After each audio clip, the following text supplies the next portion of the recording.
it's funny, you talk a lot about multi-factor authentication and MFA. One of the things that drives me nuts with it is the fact that I have to continually remember which one of my MFA programs I have associated to which portal. Because not all of the software applications will work with either Microsoft Authenticator or Duo or whichever other Authy is probably the one I use a lot. With what you're doing with HYPR, how easy is it to integrate with a variety of platforms where you don't have a lot of limitation? Do you have to work with the vendors themselves to say, hey, we need access to XYZ so we can give you this new method, that what's coming in the 23rd century type of stuff? Or how's that approach been? Yeah, that's the part of our business that has required the most discipline over the last 7 years. And so we set out to build a authentication company. And when you do authentication, it is really tempting to, when you have an enterprise that's paying you good money and they're happy with your authentication product, for them to say, hey, why don't you just replace our identity management layer too? Because, you know, like, we like working with you guys so much that, like, you know, it would just be amazing. And it requires a lot of discipline for us to tell them no, because the reason that you have that disjointed experience and you have that difficulty in knowing what to use when is because every single identity provider, I'm talking about like Microsoft Azure, right, Okta, Ping, ForgeRock, you name it, CA SiteMinder, you know, all these things, they all have their own MFA and they want you to use their MFA. Right. And so you end up in this situation where, as an employee of some company, you have 3, 4, 5 different apps on your phone. And then your IT help desk has to support 3, 4, 5 different apps and train. And so it just like makes everything worse. So by us having this discipline of only doing the authentication, it gives us the ability to go to a company and say, hey, we're not going to try to replace all the identity back-end stuff that you're doing. Okay. Let's just give you a single pane of glass for authentication. And it's a single pane of glass for your people to use to authenticate to all these different services. And it's a single pane of glass in terms of troubleshooting for your IT help desk. And so that requires a lot of integrations on our part. So like we have direct integrations with Active Directory Federation Services, Ping, ForgeRock, Okta. Like we have these integrations and we have to support them so that we can be that single pane of glass in front of all these identity backends, whether it's Active Directory or one of those. And so that's the discipline on our end, and that's the benefit for our customers.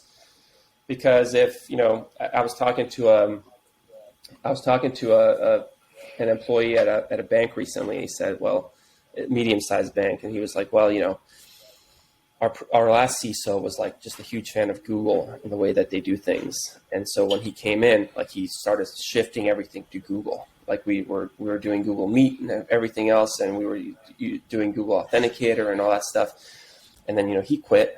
And then we got this new guy that used to work at Microsoft. And he's like, now like everything is just changing again. And, and everybody's like just so confused, like what's happening? Why are we doing this again? We just retrained people, like, you know, and so it provides our customers with that flexibility of, all right, yeah, there's going to be changes on the back end. Of course, they're inevitable through mergers and acquisitions or, you know, people leaving, coming. But that doesn't mean we should piss off every single person. So that's what that's really like where we play. And so you only have to have one app on your phone, basically.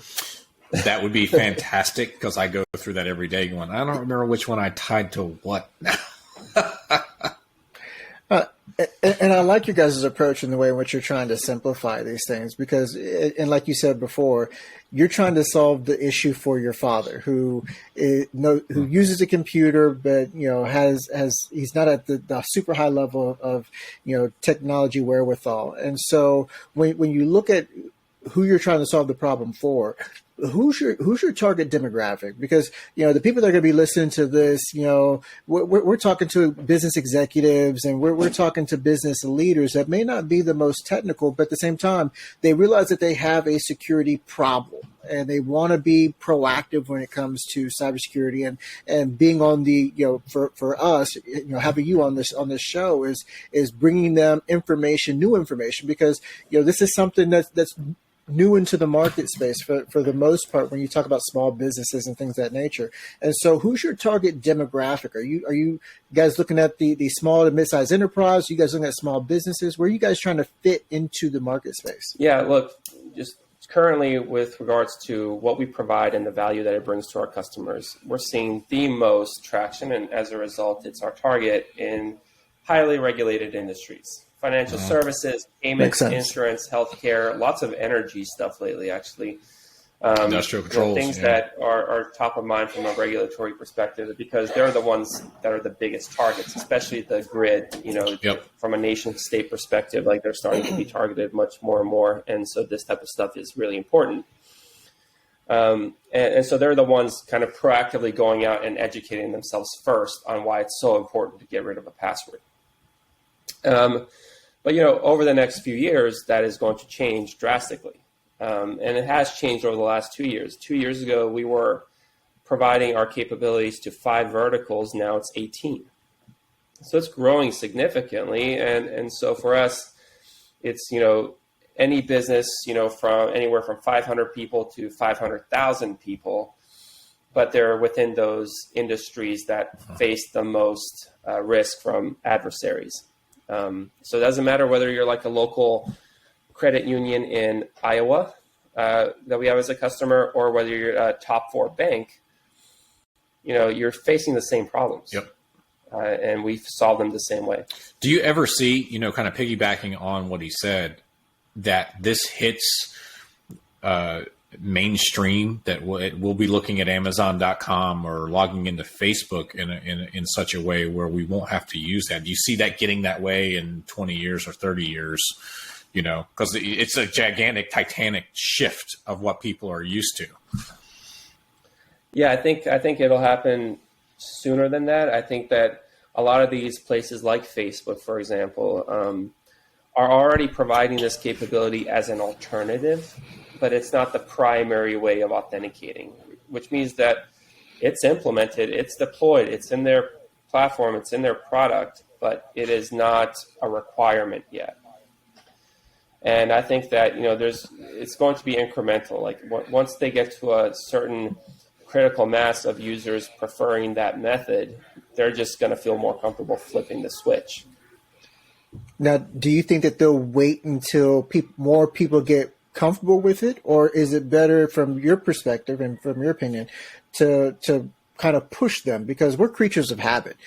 People are used to doing this, and this is the way they're going to do it. As soon as you inflict change or enforce change, it's like, and it's rough for the first, few weeks, few months, depending upon what it is that you're changing. And then after that, you settle back into some normalcy. And so is it one of those things where do you think that it'd be better for them to rip the Band-Aid off and force everybody in this direction?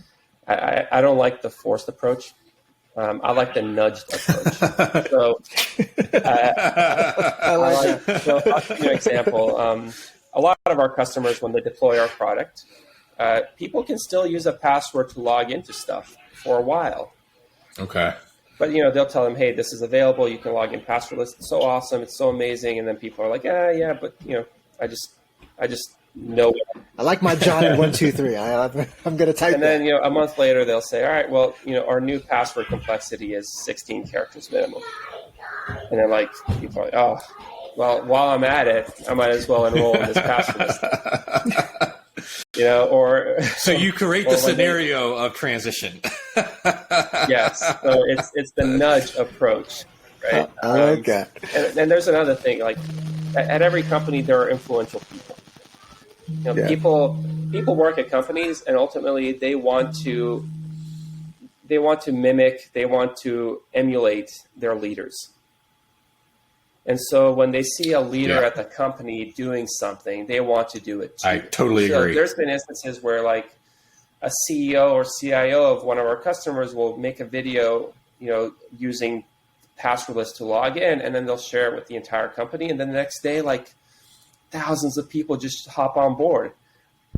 Not even telling them you should do this, just by them doing it. And so there's really good ways to do this that aren't forced, because ultimately anytime you try to force people to use a technology, it's never pretty. They tend to push back. They say, I can't do my job if you make me do this. And we try to